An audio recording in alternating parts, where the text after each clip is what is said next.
Good day. Today is Friday, April 30th, the last day of April.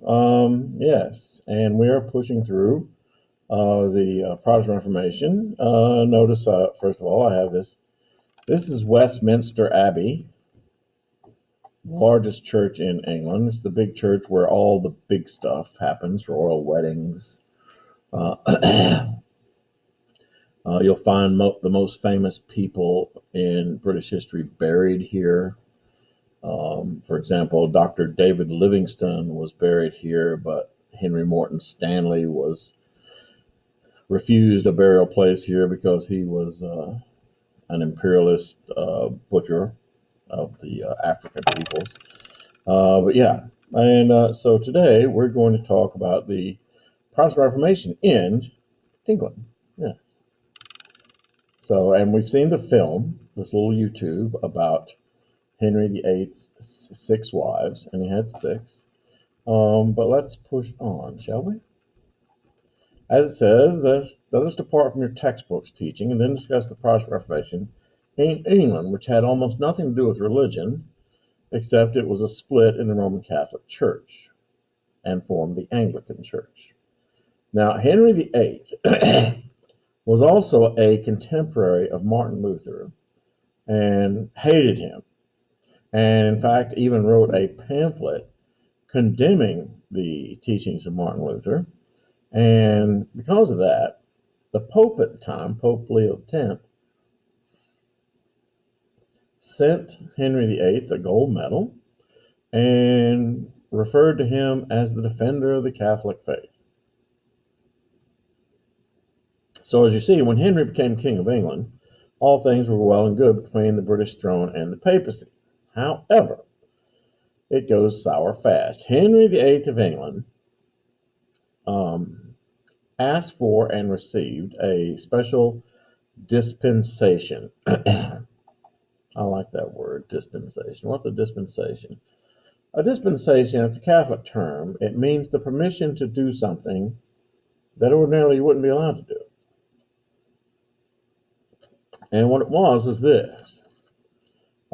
Henry VIII was not intended to be the King of England, as you saw in that film. His brother, Henry VII, was. And Henry VII had married Catherine of Aragon, the Spanish princess, thereby uniting Spain and England so they wouldn't go to war with each other. And so Henry VII then caught some disease, and I can't remember, probably the film tells you, but he died. Now, so Henry VIII said, okay, I'm going to be the new King of England. I think it's a good idea to marry into the royal family of Spain. Why don't I just marry my dead brother's widow?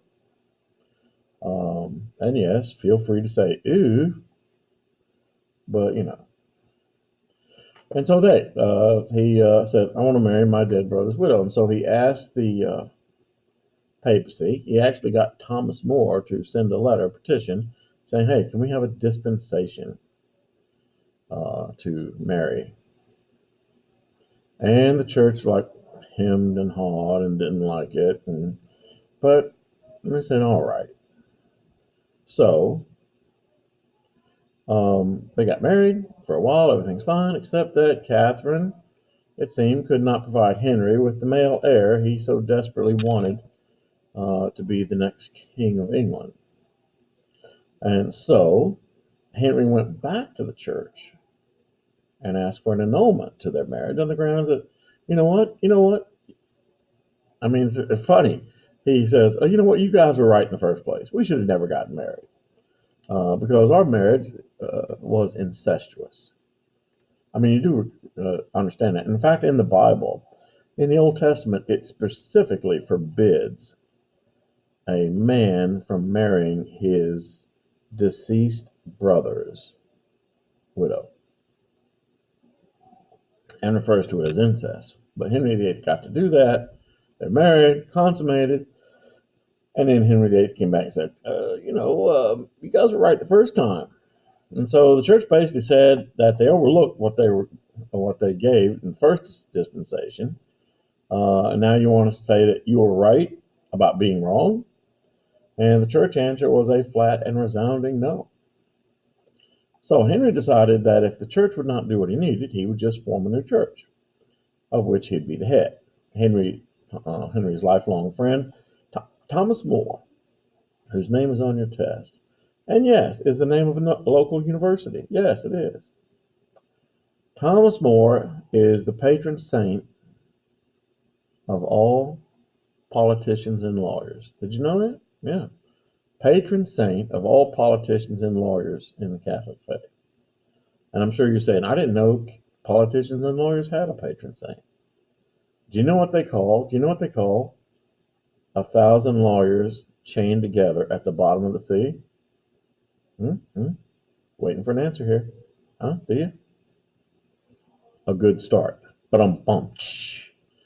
But yeah, and Henry's lifelong friend, his childhood friend, he asked Thomas More to take Henry's part in this argument, and Thomas More, being a devout Catholic, refused because of his conscience. Henry then had Thomas More's head and conscience declared traitors and removed from his body. I hope you do know that that means that he beheaded him, took him to the Tower of London, beheaded him, and then put his head on the end of a pike above the Tower of London, where it stayed for several weeks. Today, Thomas More, as you know, patron saint of lawyers and politicians.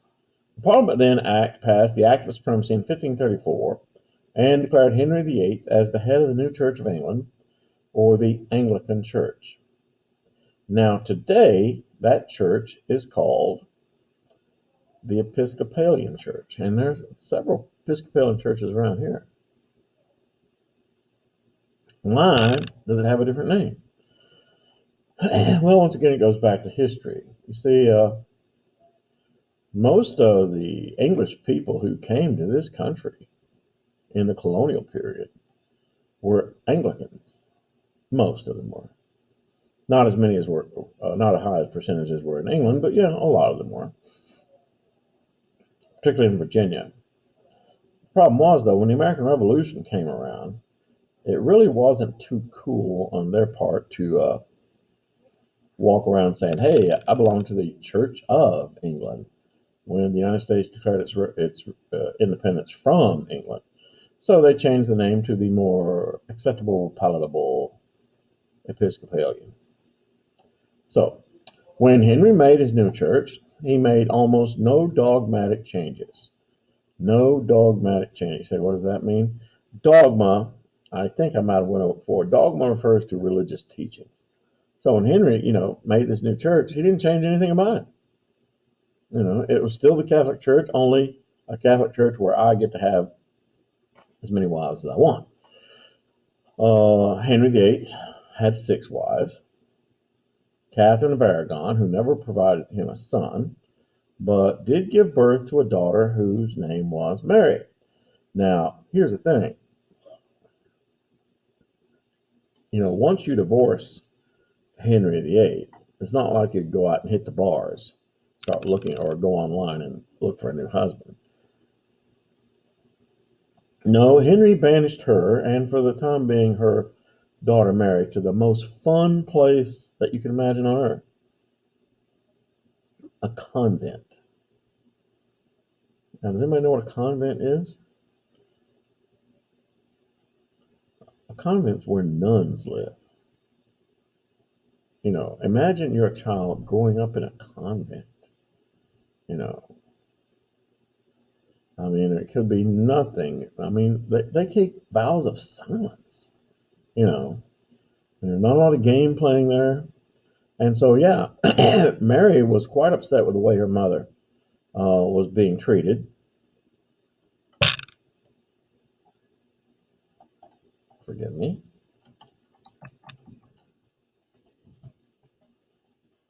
And Mary was a staunch Catholic. She was very upset with the man her mother was treating. When she became queen, she exacted revenge on the practitioners of this new Episcopalian or Anglican faith. Because she had so many people killed, she earned the nickname Bloody Mary. Okay, now while he was married to Catherine, Henry struck up an affair with a lovely court lady by the name of Anne Boleyn, who, aside from being, actually, she was a teenage girl, but Henry found her hot. And aside from being hot, she also had 6 fingers on each hand, which made it fun to buy gloves. But anyway, as well as early on, she was carrying the king's child in her body. And so the king, thinking, this girl gets pregnant like you wouldn't believe. I need such a woman. He decides he wants to divorce Catherine and marry her. She became his second wife. The child, though, was Elizabeth, a girl, which was not what the king wanted. So here's the thing. Anne Boleyn knew that Henry VIII had a short fuse when it came to giving, wives a chance. She got pregnant again right away, and then she miscarried. Now, when she miscarried, that put her in a pickle because she knew that Henry had already put away his first wife. She miscarried. The king has a short patience. Not only that, the guy was already spending time with Jane Seymour. Anyway, and so actually, and this is a matter of debate, and according to the film we're going to watch, she dallied with the idea of allowing her brother, George Boleyn, to impregnate her. Of course, nothing goes on in secret in the palace. That was found out. She was accused of adultery, which may or may not have happened, and adultery against the king is treason, and off with her head. And the king immediately picked up his third wife, Jane Seymour, who actually did bear the king a son, but the son, was quite sickly from birth on, and she also died giving birth to him. Henry's next marriage was to a woman he had never met, Anne of Cleves, a German princess, and that marriage was for political purposes only. So he shows up, she shows up, they hate each other, and she turns right around and goes back to Germany. Divorce. Henry then married the very attractive and the very young teenager. Henry was in his 40s, Catherine Howard. She was not especially bright, as she actually did. I mean, she's a teenager. By this time, Henry's in his 40s, and his best days are behind him. Forgive me. And like I said, she wasn't especially bright. She actually did commit adultery with her boyfriend. They were caught. Both of them were beheaded. And Henry VIII then married his sixth wife, Catherine Parr. She outlived him. And so, easy to remember, the 6 kings of Henry VIII: divorced, beheaded, died, divorced, beheaded, survived. So, and we're going to be watching that film clip today, and so I think it will end here today. So, yes, thank you so much.